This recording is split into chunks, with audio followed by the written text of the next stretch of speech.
Hey boys and girls, welcome back to chapter 6 of The Mouse and the Motorcycle by Beverly Cleary. Hey guys, really got exciting. My buddy Ralphie was on the motorcycle in the hallway in chapter 5.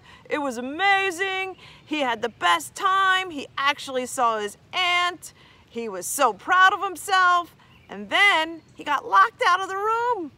And Matt, the bellboy, had to let him in. And guess what? Matt talked to him. So now Matt can talk to Ralph as well.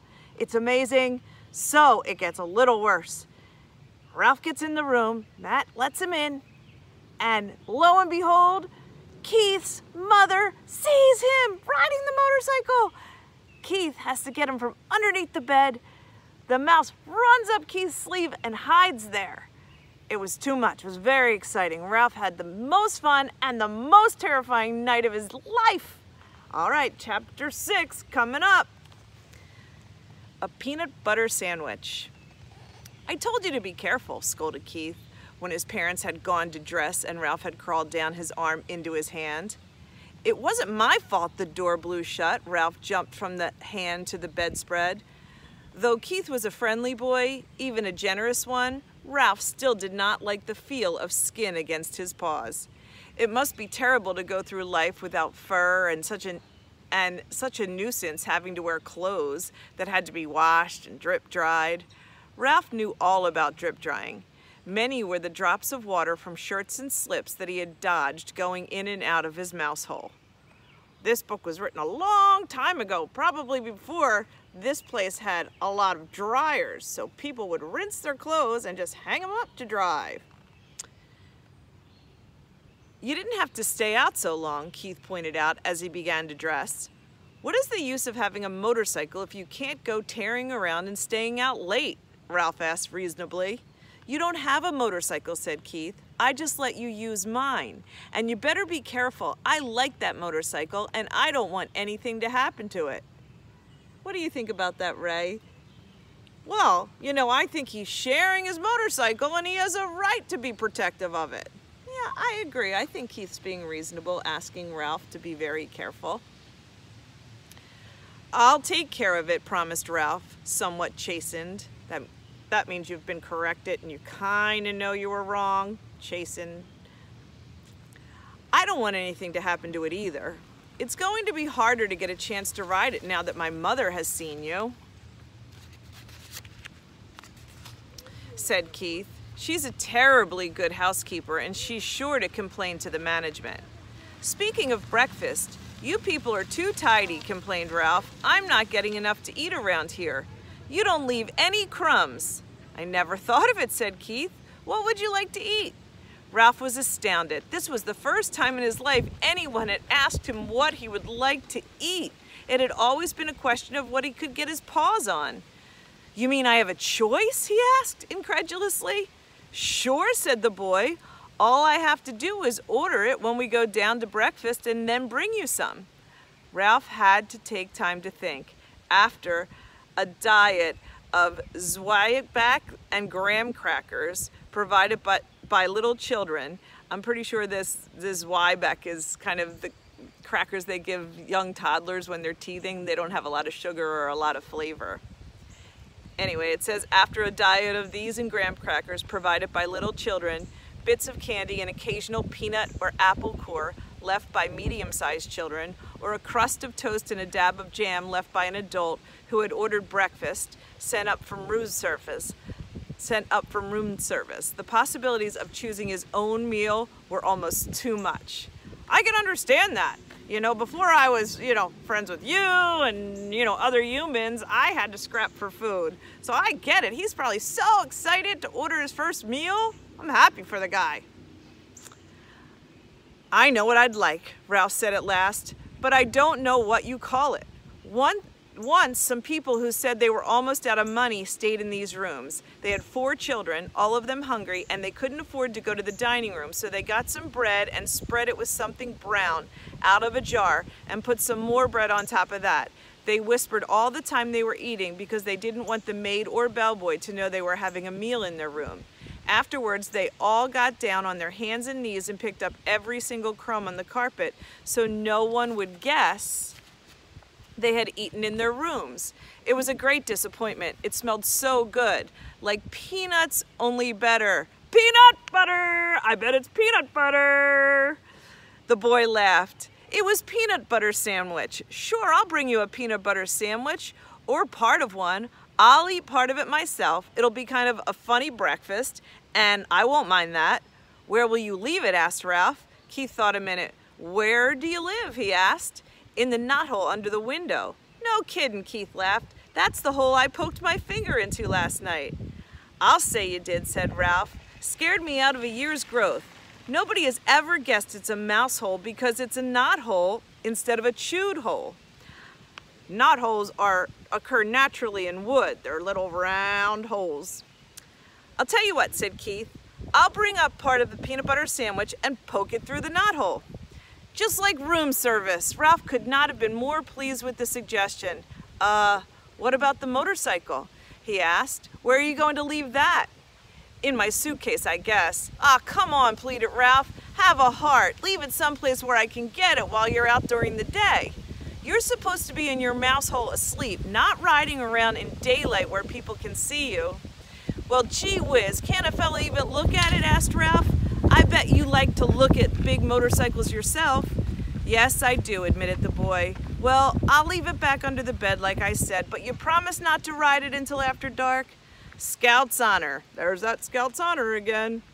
That means he's going to act with integrity and keep his promise not to use the motorcycle during the day. Let's see. Scout's honor, Ralph jumped off the bed and ran off to the knothole. Ralph's home was furnished with a clutter of things. People drop on the floor of hotel room. Bits of Kleenex, hair ravelings. His mother was always planning to straighten it out, but she never got around to it. She was always too busy fussing and worrying. Now, as Ralph expected, she was dividing rye crisp crumbs among his squeaky bunch of little brothers and sisters, while she waited to scold him.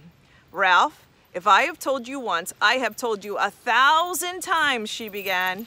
Guess what? Interrupted Ralph in the attempt to change the subject. Somebody in 215 is going to bring us a real peanut butter sandwich. Ralph, cried his mother, you haven't been associating with people. Uh-oh, he's in big trouble. Ah, he's just a boy, said Ralph, deciding to keep the complete story of the dangers and the glories of the past night to himself. He wouldn't hurt us. He likes mice. But he's a person, said his mother. That doesn't mean he has to be bad, said Ralph.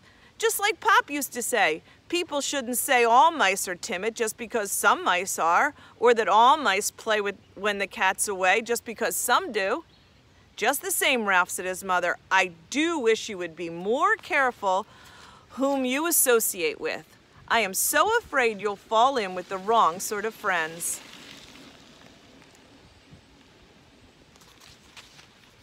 I like the illustrations in this book. I'm growing up, said Ralph. I'm getting too old to hang around a mouse nest all the time. I want to go out and see the world. I want to go down on the ground floor and see the kitchen and the dining room and the storeroom and the garbage cans out back. Oh, Ralph, cried his mother, not the ground floor, not all the way down there. You aren't old enough. Yes, I am, said Ralph stoutly. There's no telling what you might run into down there. Mousetraps, cats, poison. Why, out by the garbage cans, you might even be seen by an owl. I don't care, said Ralph. Someday I'm going downstairs. I understand that. He's an adventurous guy. Ralph is an adventurous guy. He feels like he's growing up and he wants to see the world. I also understand his mom's point of view. There's way more dangers down there. Don't you think? I totally agree. There's, adventure and new excitement, but there are many things that, could cause harm to him. So I can definitely see both sides. I don't care, said Ralph. Someday I'm going downstairs. But think of the owls, Ralph implored his mother. Implored means to beg, begged his mother. Think of the owls. We moved into the hotel because of the owls. It was after your Uncle Leroy disappeared and his bones were found in an owl pellet. The mother mouse's plea was interrupted by the sound of Keith returning to room 215. Now you see, said Ralph to his mother, and waited, anxious lest his best friend let him down. Sure enough, Keith came to the knothole. Psst, he whispered, here it is. The waitress thought I was crazy ordering a peanut butter sandwich along with my cornflakes for breakfast, but here it is. He stuffed half a sandwich, a bit at a time, into the hole where Ralph seized the pieces and pulled them all the way through. Listen, we're going to be gone most of the day. The dining room is packing us a picnic lunch, and we're going to drive along some of the back roads and visit some of the old mining towns. Thanks a lot, Ralph managed to say with his mouth watering. Have fun. See you tonight, said Keith. Have a good day's sleep. I wonder if he was reminding him not to ride the motorcycle when he suggested he sleep. Ralph's mother could not help being impressed by the sight of that peanut butter sandwich. Just like room service, she marveled. Why, it's a peanut butter and jelly sandwich, and it even has butter in it. I told you he would bring it, Ralph could not help boasting, even though his mouth was full. Hey, you know what, Ray? When this book is set, this setting is pretty old. I would say it's about, I would say 50 years ago. So it makes me think of my grandma, and when my grandma made peanut butter and jelly sandwiches, yeah, she would first layer both of the pieces of bread with butter and then put peanut butter on one side and jelly on the other. Whoa, that's a lot of butter, peanut butter and butter. Yep, I know, but it was delicious. So I know exactly what Ralph is eating, and it's yummy. After sharing his feast with his squeaky little brothers and sisters, all of whom had trouble with peanut butter sticking to their teeth, Ralph curled up on a heap of shredded Kleenex and took a good long nap. When he awoke refreshed, his first thought was of the motorcycle. He wondered if Keith really had remembered to leave it under the bed. He yawned and stretched and left by way of the knothole. Room 215 was just as Ralph had last seen it. The bed had not been made and there was no fresh towels by the wash basin. Ralph ducked under the sheet and blankets and had tumbled off one side of the bed, and there in the dim light he caught the gleam of chromium exhaust pipes. Keith had trusted him after all. He walked across the carpet and took hold of the hand grips once more. They felt just right in his paws and he longed to be off, speeding around the threadbare spots on the carpet. But a promise is a promise. Ah, that's my boy. Keith had kept his promise about the peanut butter sandwich. Ralph would keep his about not riding the motorcycle in the daytime. He tried to satisfy himself by walking around the motorcycle in the dim light under the bed, admiring again the sleek design of the machine. Ralph was lost in admiration and daydreams of speed and power when suddenly the door opened and the maid entered. Oh no, I hope she doesn't clean under the bed. It was too late to make a dash for the mouse hole. The maid stripped the blankets and sheets from the beds, shedding unwelcome light on Ralph and the motorcycle. Her feet in white sneakers moved slightly as she gathered up the sheets and pillowcases and towels and dropped them with a soft plop beside the open door. The next thing Ralph knew, he was hearing familiar and dreaded footsteps coming down the hall, steps he had learned to fear when he was a tiny mouse. It was the head housekeeper, the woman who was in charge of all the maids in the hotel. He recognized her steps and he recognized her shoes, stout, sensible black Oxfords. Nothing was ever clean enough for the head housekeeper. Ray. Oh no! She's gonna clean under the bed! Her boss is there! Oh, this is bad, bad, bad, bad, bad, bad. It's bad, all right. Let's see what happens. Ralph, nothing was ever clean enough for the head housekeeper, and Ralph's whole family lived in dread lest she discover their mouse hole. Now he held his breath, hoping she would go on down the hall. But no, she stepped into room 215. Good morning, Marjorie. The housekeeper spoke crisply to the maid. Be sure you clean 215 and 216 very thoroughly this morning. There has been a complaint from the guest. They suspect mice. Yes, ma'am, said the maid. Look behind all the drawers, continued the housekeeper, and in the corners of the closets. Please report any evidence of mice and be sure you vacuum under the beds. You have been getting careless lately. With that, she walked briskly down the hall. Oh, old grouch, muttered the maid as she reached into the hall for something that produced a sound that struck terror in Ralph's heart.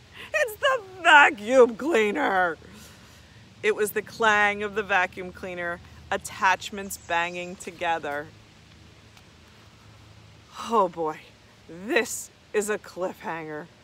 What do you think is going to happen? Will Ralph escape? Can you make a plan? What do you think Ralph should do? Let me know. Write it down and send me the answer in an email. See you guys.